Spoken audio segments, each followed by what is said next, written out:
Hello and welcome to What the Tech. I'm your host Ryan Ashton, or Ryan the Lion, and What the Tech is one of our yarn live variations where we go deep into a subject specifically focused on tech. And today's subject is why integration is key to digital transformation.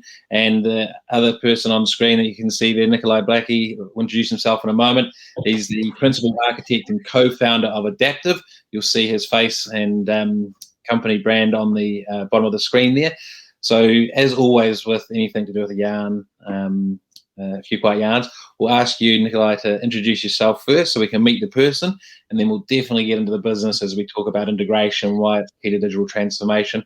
And of course, if you're watching, feel free to ask any questions, pop them in the comments, and feel free to add comments and get engaged with us, because that's the whole point of What the Tech, the opportunity to talk to the experts. So, Nikolai, if you could introduce yourself, please. Hi, everybody. I'm Nikolai Blackie, co-founder of Adaptiv Integration. I guess things about me. I have two teenage daughters, which keeps me on my toes. I'm a semi-professional barbecuer, as you can tell by my chins. I spend a large amount of my time in the weekends starting cooks at lunchtime and finishing somewhere around 9 o'clock at night. And I also have a classic car that likes to break on me all the time. Fantastic, a classic car. There's a few classic cars out there in the industry. Can we ask what your one is in particular? I'd rather not say. Okay. Well, we have had from a 1964 Volvo through to I think it was about a 1970 something Ford Cortina, which was converted into a race car. So obviously two different ends of the spectrum. So yeah, sounds like I've got to get around to yours for one of those barbecues too. I haven't had a barbecue out this summer. It's almost winter, so that's a bit of on my behalf. Yeah, we have a barbecue today on the deck at work. So looking forward to that. Didn't have to bring my lunch. Okay. Well, look, shall we get into, before we get into the discussion around why integration is key to digital transformation, could you give us just a little overview of Adaptiv? Mm-hmm. Yeah, so we formed Adaptiv 10 years ago. I have probably 20 years experience working in the integration space, and basically working with my business partner in the fintech space. We sort of identified that we developed a really special set of skills around integration, had solved lots of difficult problems, and we felt that we could bring a lot to the local market. So we established Adaptiv actually 11 years ago today. So Adaptiv turns 11, and we focus primarily on integration strategy, so API-led connectivity, event-driven architectures, etc. Basically, technologies that enable digital transformation, hence, I guess, the topic that we're here to talk about today. Excellent. So it's fantastic to hear, and that 20 years experience, that's exactly what we're going to be digging into. So now if I could get you to introduce our subject and share with us from your perspective, with your experience, why integration is key to digital transformation. Cool. So I guess my understanding of digital transformation is really we're looking to, enable better experiences and ways of working for our customers, employees, our partners, and our digital products. Why integration is so important is that it supports, the development of these channels. So organizations these days, they want best of breed applications to support their business functions. So they're going to pick a Salesforce or Dynamics or whatever systems they want. And, often out of the box, they won't have integration capabilities. So you need integration, to be able to connect those disparate systems. Large enterprises also, tend to have a litany of legacy systems, everything from COBOL and IBM mainframes, through to obscure ERPs that are 30 years old. And often, the business will come to IT and expect that these old systems can participate in modern digital, transactions that they were never designed for. So again, integration comes to the rescue, enables you to expose those as modern API driven systems. And I guess Technology integration supports strategies like API-led connectivity and event-driven architectures. This allows us to build, reusable business services, that we can use across multiple channels for a consistent experience. So whether you're ordering from your mobile, ordering via web, or say in store, those experiences are seamless and consistent. The other aspect is around event-driven architectures. So typical, legacy integration strategies were once a day, pick up a huge file and deposit it in a system downstream. Using event-driven architectures, we can now enable more real-time experiences. So as someone places an order or an order is fulfilled, being able to send events downstream to customers to notify them, that has been fulfilled. And event-driven architecture also supports robust solutions. So by being able to buffer, your important business messages, if you have outages in your data center or in core systems, you never never lose a message, and things remain up and running. And I think probably the final sort of key point to support digital transformation is that organizations want to be able to do multi-cloud strategies, multi-system strategies, deploy the workloads where it's most appropriate, and integration gives you the ability to loosely couple those systems and keep them in contact with each other. That is fantastic rundown. Now, going back to the beginning, when you were talking about the having legacy ERP systems that are 30 years old, and the business comes to the IT team and says, make it work like a modern tool or modern system. I always laugh. Two worlds I span, and one was in art direction, so designing artwork. And the favourite comment when people come along would be, "Can you just jazz that up a bit?" And in technology, the same sort of thing. Exactly what you're talking about is, can you just not press a button and make it work? So yeah, I actually should have got I've got a great slide that I use that shows the complexities of what it takes to press a button and make it work, to help explain to business people. So stuff that you got into there in terms of event-driven architecture. So there'll be a bunch of people on here who are technical and are just enjoying that. There'll be a bunch of people on here that are a bit like me and need a bit more explanation. So when you talk about event-driven, if we use something like e-commerce and say someone goes in and puts something in the shopping cart on their app, that's what they do, but in the back end, that's got to send, that's the event that sends the messaging through the integration to the ERP to check that there is actually stock and to hold that stock while that shopping cart's in action. Is that kind of a reasonable description? Yeah, I think so. So I guess event-driven architectures, and I'm probably going to explain this really badly, and the IT professionals out there will probably slate me. But I guess it's really, the ability to react to changes that are happening in the environment. So things like order placed or order fulfilled. Being able to trigger downstream processes without having them really tightly coupled together. I think is probably the sort of key aspect. So if you want to say place an order and guarantee that is fulfilled and is resilient, then technologies like event brokers enable event-driven architectures, and then you can basically do event notifications or patterns like what they call carried event state. Oh god, so this is what I was talking about. That's right. I know what it's like when you get all of the answer coming through your mind, and it's coming in your mind before it's coming out of your mouth. So it gives I guess event-driven architecture, you can get quite academic in your responses, and there are nuances that are quite important. But I think at a high level, for non-tech people, it's the ability to be able to react to events of interest. And it can be anything from IoT and sensors emitting readings through to critical business transactions, fraud detection, those sorts of things. So being able to react in real time to events that are happening in your business, and so making you more, data-driven, event-enabled organization.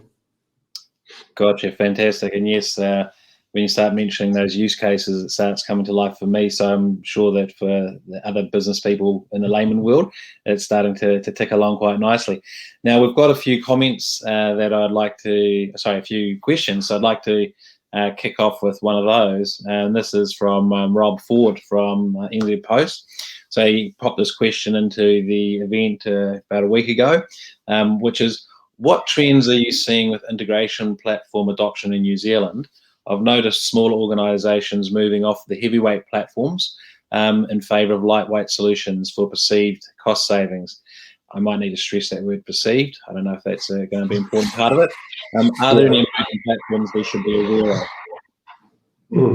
Yeah, no, that's a good question. It also sort of puts me in a tenuous position with my vendors. So I guess I've sort of had a think through this, and I guess the trend that we're noticing more and more is organisations are wanting to move to what's called a low-code solution towards integration. So traditionally, you need, I guess, integration professionals like ourselves to come in and do all the heavy lifting for integration. But what's happening in the market at the moment, and I think most businesses will see this around technology, is that the market for integration professionals is really tight, and costs are increasing, and supply, is really, really tight. And so organizations want to be able to leverage, I guess, operations and IT support teams to do some of these integrations. And so low-code integration platforms allow, I guess, users with less integration experience to be able to put together a solution. And so I guess in terms of, the emerging platforms, so I'm going to focus on the platforms that we specialize in, like MuleSoft, Dell Boomi, and Microsoft. So for MuleSoft, we're seeing Salesforce Composer being released. So that's more of a power user solution to be able to build out your own integrations without relying on IT. Microsoft Power Automate, and I think Boomi as a platform is just naturally low code. And so, we're seeing a desire to unlock, unlock the resources that people have in their internal IT teams and not have to be so reliant on integration professionals to get the job done. Yeah. So is this no-code, low-code platform, is it kind of a comparison of, say, a point-and-click camera to, an SLR camera where you can play with the aperture and you can play with this about any aspect and fine detail? Is that a good way of looking at it? And that's a good analogy. So, basically with a point-and-click camera in the right conditions, you just click and snap. But then, obviously in certain conditions where it's low light or, you want to capture some specific detail, then you need like a digital SLR. And so that's, really, say, the comparison between, say, the full MuleSoft runtime and, say, the Salesforce Composer. Likewise in the Microsoft space, having Power Automate versus, Logic Apps and Azure Functions as microservices, etc. Okay, and let's look at the photographer now. You mentioned that these can be useful for team members that don't have a lot of integration experience. I assume you are meaning IT team members that don't have a lot of integration experience versus, say, someone like me who has no integration experience. So sort of, if you think of the professional photographer with the SLR and what they can do versus someone who's got no photography ability with a point and click as the analogy, it sort of makes me think that there's certainly horses for courses, or there's a level. So is there some way that you with your experience and knowledge can help a client identify what is something that's safe to use the point and click approach versus here's justification why you actually need the real deal, the full story? That's something we sort of specialize in. So we can come in and help with the integration strategy and basically use the heavyweight integration tools to establish the building blocks for integration and your business services, and then basically enable your power users and your IT teams to be able to leverage off those building blocks to build richer experiences. And so so if we take the Microsoft's Power Platform, you can take the the Power Apps. So it's like the Microsoft Access, point and click and drag. We can expose rich, complex integrations through an API gateway layer, and then power users can, effectively just pick from a palette of services and drop those in. And so everything's managed and governed behind the scenes. Those power users can, build the types of experiences they want to rapidly without being too reliant on, core IT to provide those solutions for them. Oh, sorry. Did you just say don't need to rely on core IT to provide those solutions? So a Power App user could be someone who's a business person. Yes.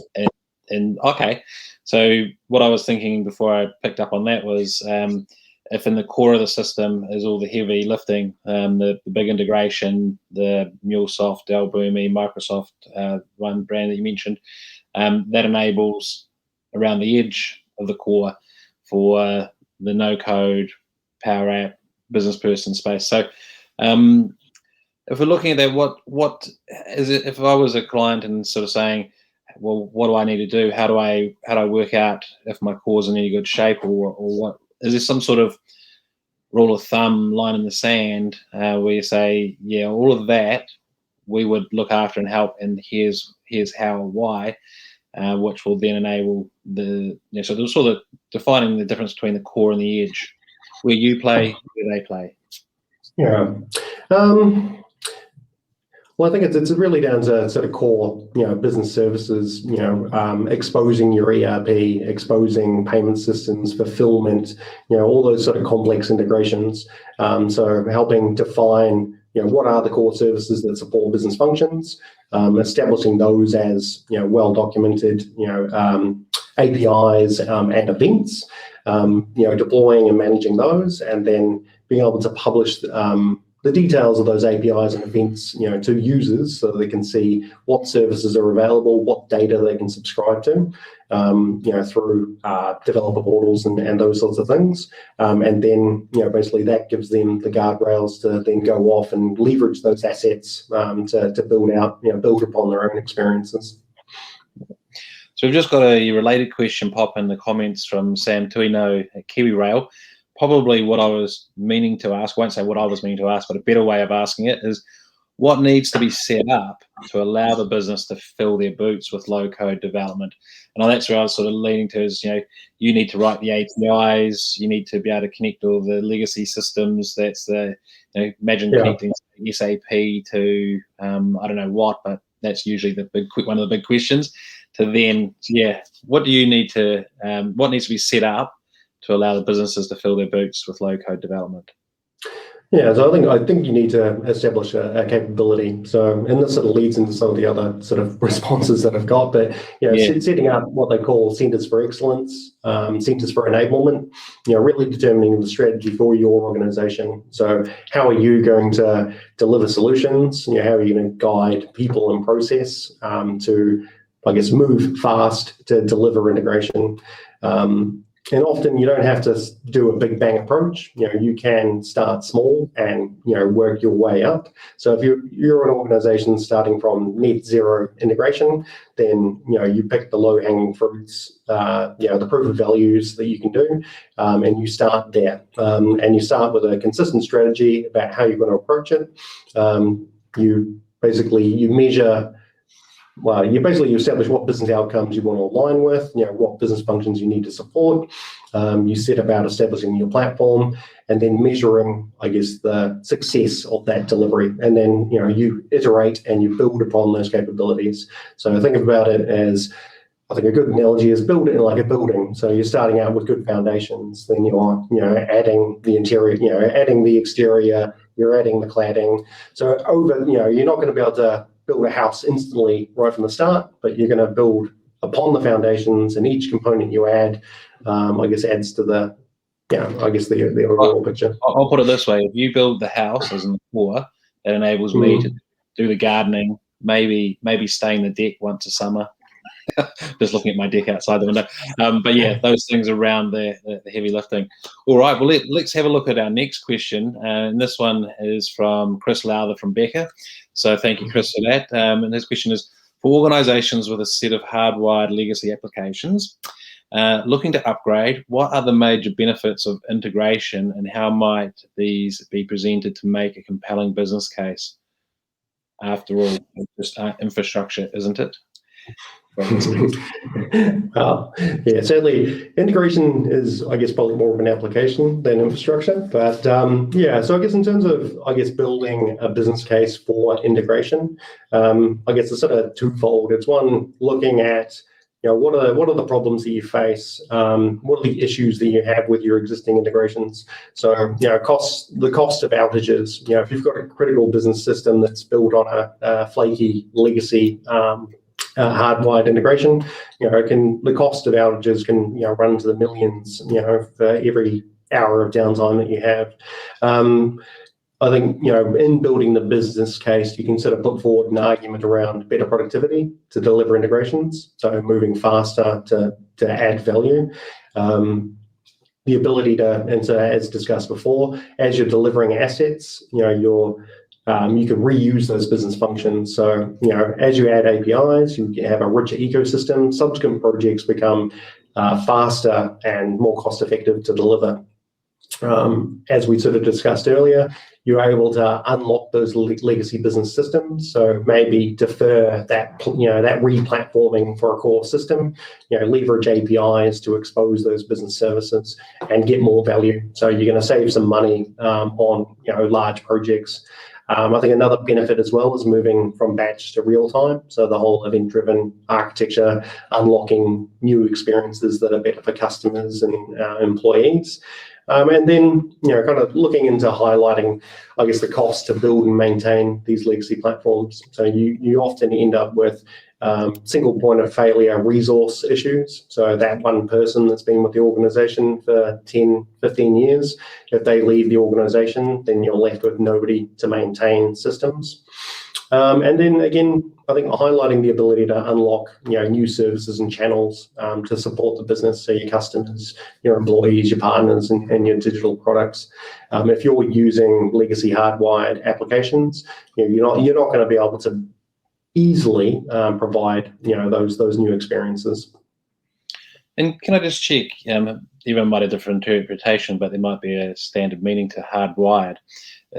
I take it that is that they're so built into so many systems that it's hard to replace them. Is that the reference to hardwired would likely mean? Or yeah, I guess it's the tight coupling. So typically, if you go to your IT team and say, look, system A needs to talk to system B, they'll go, cool, we're going to build a solution that connects system A to system B.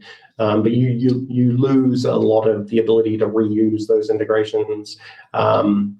If you need to then add system C, you're basically building all of this from scratch most of the time. And then, it's what they call integration spaghetti.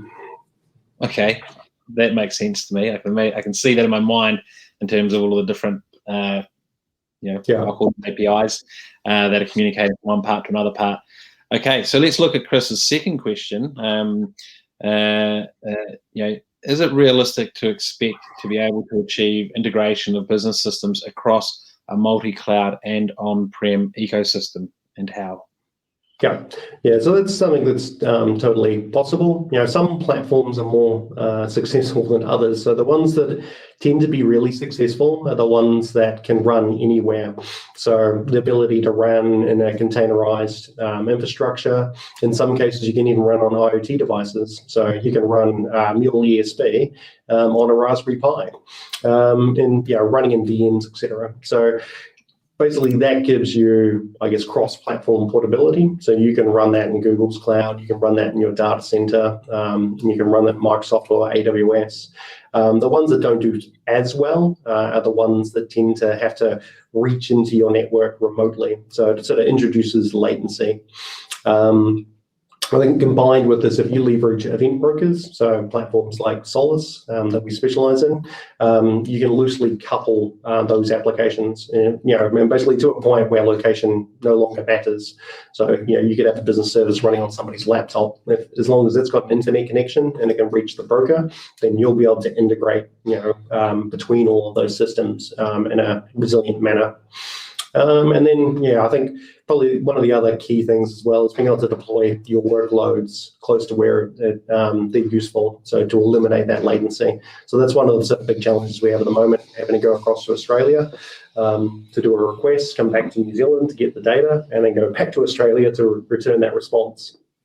And that core system could be sitting in the cupboard next to you, but you've just done this huge hop. So if you can deploy devices close to where you need the workloads, then that makes it more successful. Excellent. So if I use my hands again, if the different parts are all close together, then the latency is usually not a problem. But if they're all over the place, come back to your spaghetti concept, then that is latency and therefore performance issues at the I guess the user end is one thing, but potentially in other areas as well. I think, with modern, I guess, networking technologies and the improvements in speed, it's less, become less of an issue, and you can work through it. But it's, you can have a better experience if you can deploy close to the edge. And I think you were seeing this in IoT, more and more. So devices that can do more work out in the field and then communicate smaller amounts of data based on decisions they're making. Yeah. So I've got a question that's just come in. It's sort of in this legacy. I'll say it's legacy. They haven't said legacy, but what I've said, if I pop that up on screen, as I've said, some of the ERP software upgrade only core and not the code during a version update. How could this challenge be addressed without impacting integration? Is that a question for the ERP vendor, or is that a question for you as integration? I'm just trying to interpret this. So yeah, yes, I took a couple of reads on myself, but I think what they're saying is the ERP software only upgrade a core part or something and not the code. I'm not quite sure how that could actually happen during a version update. Well, I guess I'll try and answer this just in terms of, I guess, approach to versioning. So, that's one of the challenges with integration is that systems are continuously changing, and what we really want to do is, reduce the impact on our consumers. And so, having a robust versioning strategy so that you can support side-by-side implementations without introducing too much complexity. And so that's, versioning data at the contract level and also versioning services at the implementation level, well, I guess at the endpoint level. So if you're connecting APIs, it's always nice to have a version in the URI. If you're connecting to event brokers, likewise, it's good to have a version in the URI for connecting to that broker. And then having versioning within the data sort of allows you a bit of flexibility. It's a really complex topic and difficult to deal with, but well, thank you very much. I actually got the concepts of what you're sharing there, and I think it's Vishal Patil. So he's in the comments there. You can have a wee look later. Perhaps there's some help there that he might need. But yeah, I can gather the response there. So let's move to a question from Andrew, because we're just coming up on 10:30. Let's see if we can get as many of these in as possible. So Andrew Gooden asked, how do you go about shaping the people and process part of an integration journey? Yeah. So this comes down to, I guess, establishing centers for excellence, or as we all call it, centers for enablement. So it's basically sorting out your people, your process, roles and responsibilities about how you're going to approach integration. So Mule have a framework called Catalyst, and it's fantastic. And it's, I think, one of the things that makes Mule stand out amongst other vendors. Microsoft doesn't have a framework like this. It's really up to, I guess, consultants to build on this. And so to help, I guess, shape people, on their journey, helping them understand what the business outcomes are that they need to achieve, a blueprint for how they're going to deliver the technology, and then how you're going to enable the organization to use the technology is key. So, having people understand what their roles and responsibilities are, and then the processes for delivering integration is key. And then basically, you have to look in your organization and sort of work out, are you appropriately resourced? Are people enabled for success? And I think developing training plans off the back of this to ensure that people have the skills to fulfill the roles that they're being assigned to is key. So too often organizations will just pick up some pick a technology, throw it in the mix and go, cool, this technology is going to guarantee success. But the problem is people haven't been trained appropriately, don't understand their processes, they don't understand their role in the digital transformation. And so, that's where you can, I guess, look to hire new skills in. You can work with partners like us to augment your team. And then, so that's, I guess, my sort of summary version. Yeah, no, that makes really sense. I always have to bring in a rugby analogy somewhere, and I know that Phil will be listening and will enjoy this. But it's like going to a soccer football team with a rugby ball and saying, you're going to play rugby in 5 minutes. Here's the ball, and that's the tool.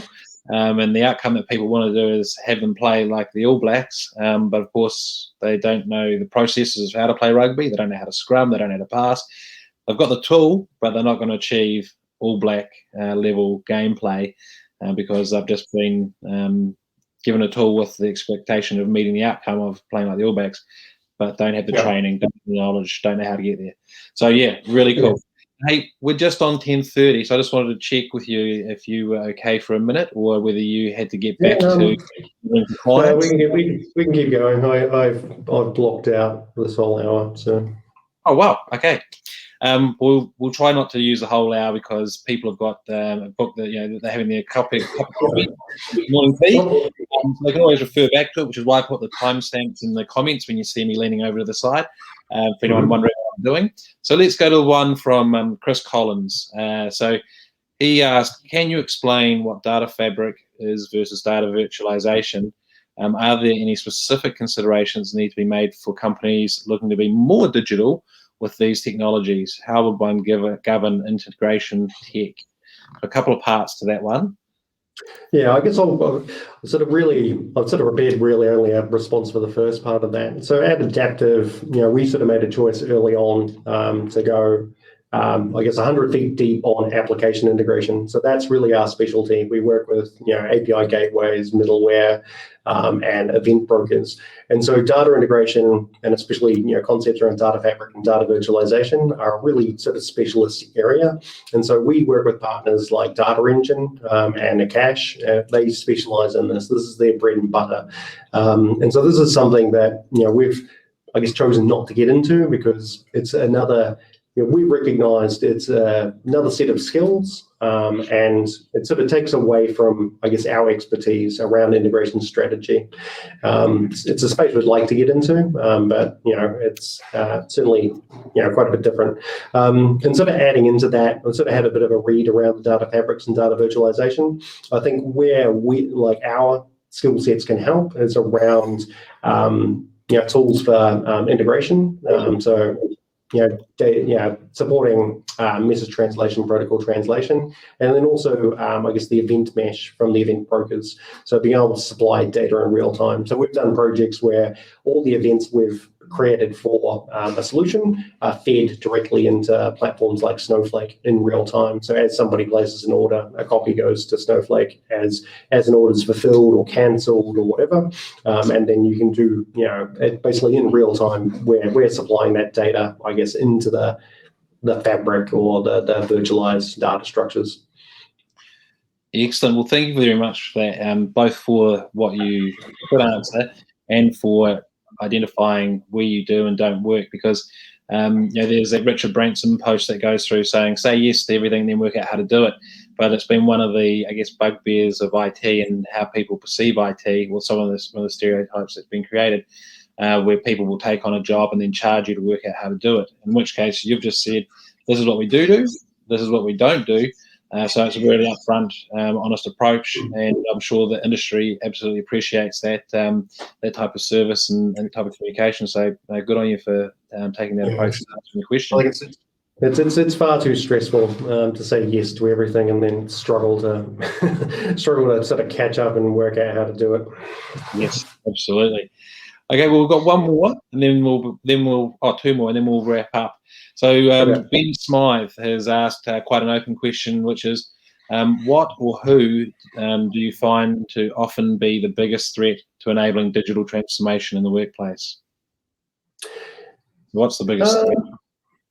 Yeah, so I think, yeah, for me, it's an underinvestment in DevOps is the biggest threat. So DevOps is, I guess, all the processes underpinning, your application lifecycle management, from gathering requirements to testing the software, building, delivering, and then operating it. So too often, we'll see organizations, with a Greenfields project rush to start deploying things and get things running, but they don't look at, the DevOps processes around how they're going to automate this. So DevOps is the underpinning of Agile. So if businesses want to move fast, then a good investing in DevOps, supports that. So, if you rush off and just start deploying things and you underinvest in automation, you'll find months later down the track that you're struggling to make changes. Your release cadence has ground to a halt. You've built up a whole lot of technical debt. So the most successful projects I've seen, have a good investment in DevOps up front.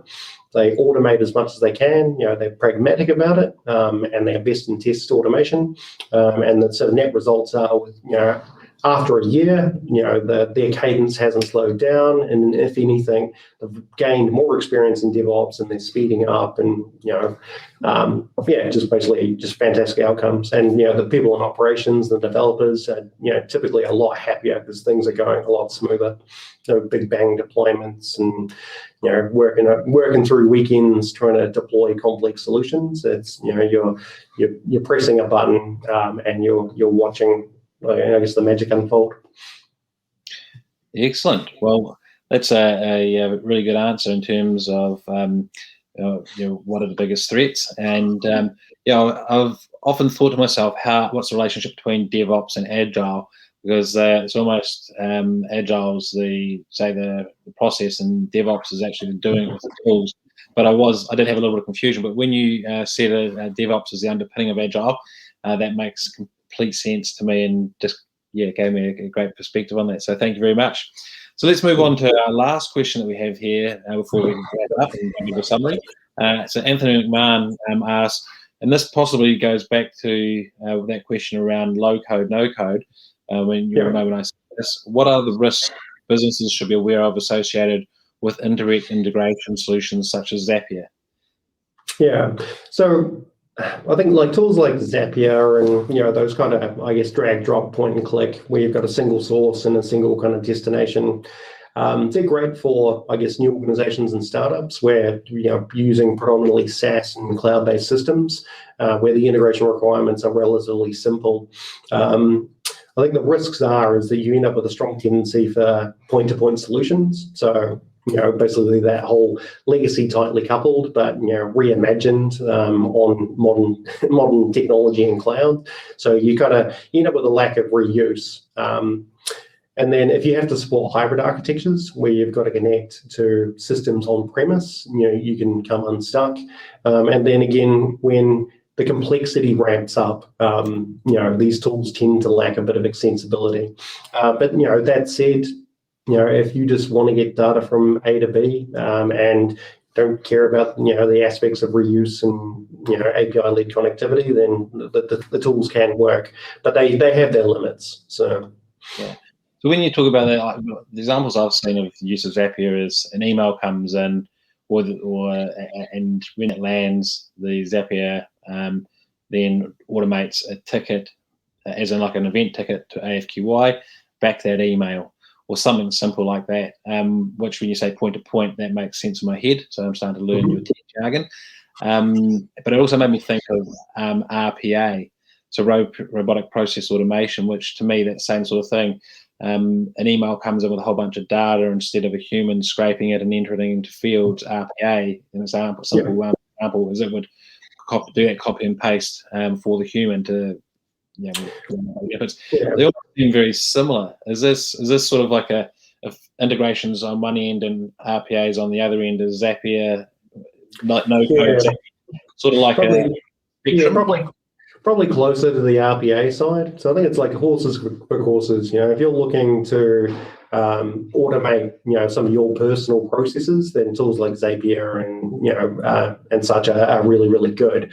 But I think they can kind of be used in conjunction with enterprise grade integration. So again, you do all the heavy lifting with a tool like MuleSoft exposing rich APIs, and then you can have business users using a tool like Zapier to integrate, with some of those APIs and their Outlook inbox, etc., like as you've described. Yeah. So just thinking about some of the terms you've used, and I tend to visualize things, and that's where analogies come from. But if you talk about point to point, and that being limitation for reuse, whereas a rich API, I think of it almost like a tree, with the trunk being the core part of everything, and then you have all these branches that go off, and that's almost getting to the point to point. But it's if each branch was a feature or function that was enabled with all the data that possibly could come through the trunk. That's a bit messy, but I'm just trying to understand. Perhaps think about like I don't know, a Lego set or something. It's got individually APIs just look like a Lego block, but you can compose complex solutions with lots of blocks, and basically anything you can build with your Legos, you can kind of build out with your your business service Lego squares kind of thing. Yeah. Okay. Yeah, that's a good way of a good analogy. I always forget about my Lego. Used to have a lot of that as a kid. Okay. Well, look. Let's start to wrap up. Let's start thinking about a summary in terms of, we were looking at the question of why integration is key to digital transformation, and then we've looked at all these different aspects, some questions, etc. So if I could come back to you, sort of something along the lines of a closing remark, wrapping all these different aspects together with what you shared to begin with, what's sort of like a final closing remark that you would leave everybody with, so that they can take away and think about that, and possibly come back and talk to you directly? Yeah, so I guess technology isn't the key to the digital transformation. Like it's a component of it, but I think it's investment in people, process, and strategy to use the technology effectively, which makes integration key to digital transformation success. So integration is not going to save your digital transformation, but it's going to go a long way towards enabling it. Love that. That's the statement I'm going to put in the wee note here. So I'd like to say thank you to you for all your time and effort. Thank you for the subject as well. Great subject. Why integration is key to digital transformation. Now let me just see if I get that right. Digital integration won't save your transformation, but it will enable it. So it's sort of something that you've got to take into consideration at the beginning and get that right, so that it can enable a big transformation program, rather than it being trying to use as a savior at the end if it wasn't done right from the beginning. But yeah, excellent. Awesome. So thank you to you, and thank you to Adaptiv. It's been an excellent What the Tech session. We've had a good constant stream of viewers, comments, and engagement. So I look forward to seeing that build over time. And we'll say ka kite anō. Thank you very much for your time. Thanks again, Ryan. Thank you for having me. No problem. Thank you so much. Cheers. So.